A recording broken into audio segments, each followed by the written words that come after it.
What's up, guys? It's a moment for me to be meatless, and today I'm going to talk to you guys about how to deal with cravings on a raw vegan or vegan, for that matter, diet. Because I don't like to kind of like separate the two so much. I think they're cohesive. I think if you're vegan at all, you should eat a lot of raw vegan, so-called raw vegan. You should eat a lot of fresh fruits and vegetables, regardless of whatever you eat, whether you eat meat or whatever it is.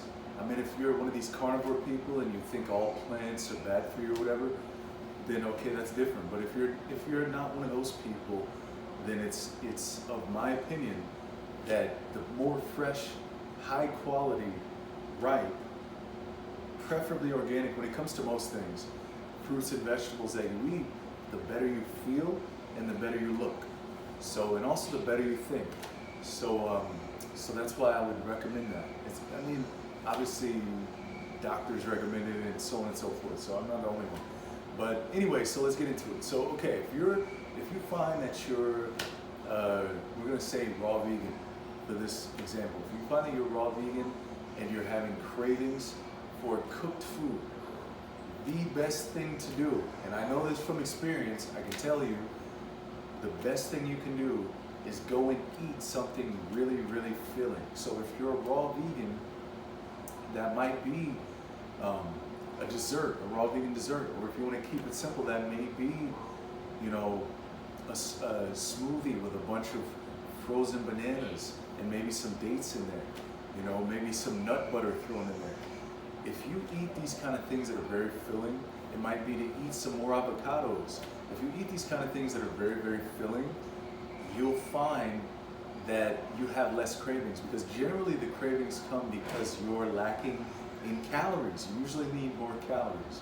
So like for me, what I found is I was trying to get a little bit leaner and I was completely raw, and it was just kind of like crazy, man. Like, I won't say I had cravings, because as I've told you guys before, for you guys that know this channel, I've been eating in a certain way since I was like 17, you know. So back then it was just like a bodybuilder from the time I was 17, and I never had to deal with willpower or something I wanted to do.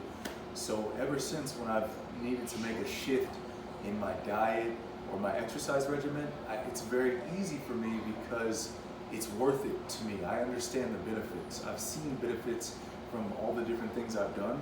So therefore, I don't really need much, or it doesn't feel like much willpower for me. For me, it's just like another thing. Like, okay, I got to make a change in my diet. This isn't healthy.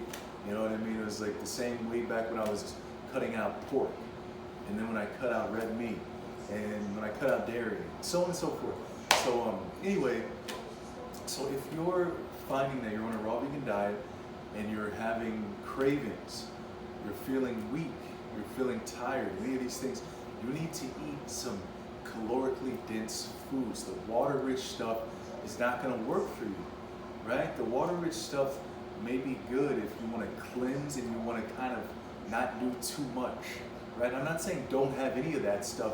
I'm saying don't have that stuff exclusively.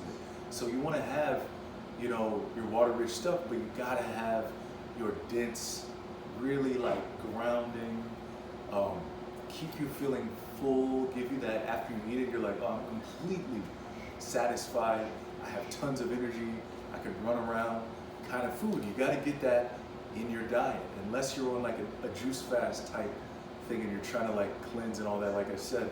So yeah, you know, and that advice also applies to if you're a vegan and you're not raw and you're trying to stick with it, and you find that you want a craving, you know, you have a craving for a food that you used to eat, maybe like an animal product or something like that, then go have some very filling food. If you don't care too much about staying whole food, plant-based, and I recommend eating whole foods only because they're food, but you can go out, there's some mock meats out there that aren't that bad. I don't recommend the Impossible Burgers, I don't recommend the Beyond Burgers, I don't recommend stuff with a bunch of oils in it, because that stuff is no good. I don't recommend anything with chemicals in it. But there are some things out there that aren't necessarily whole foods, but they're not that bad.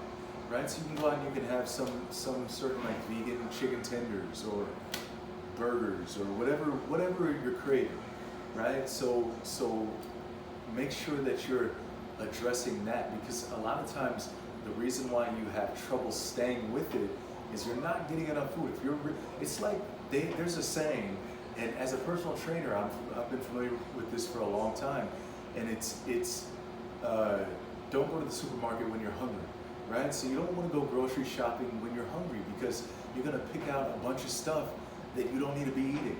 And as soon as you like get home, you're gonna want to go straight for the bad stuff, because your brain is craving glucose, sugar, which you get most readily from carbohydrates, and you get it most readily from simple carbohydrates.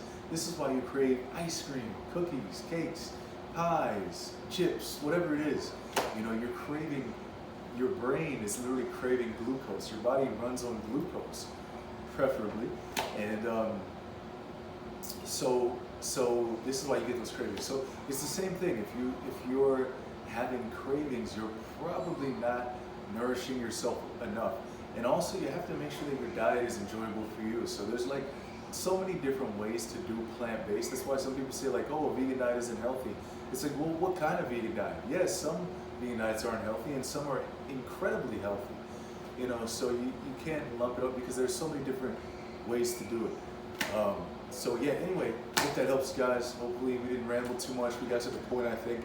But yeah, much love to all you guys that support. Help us grow, man. We're trying to grow over here. So and if you guys have any questions or anything like that, hit me up at my email at frommeatheadedmeatless@gmail.com. And that's it. I'm out.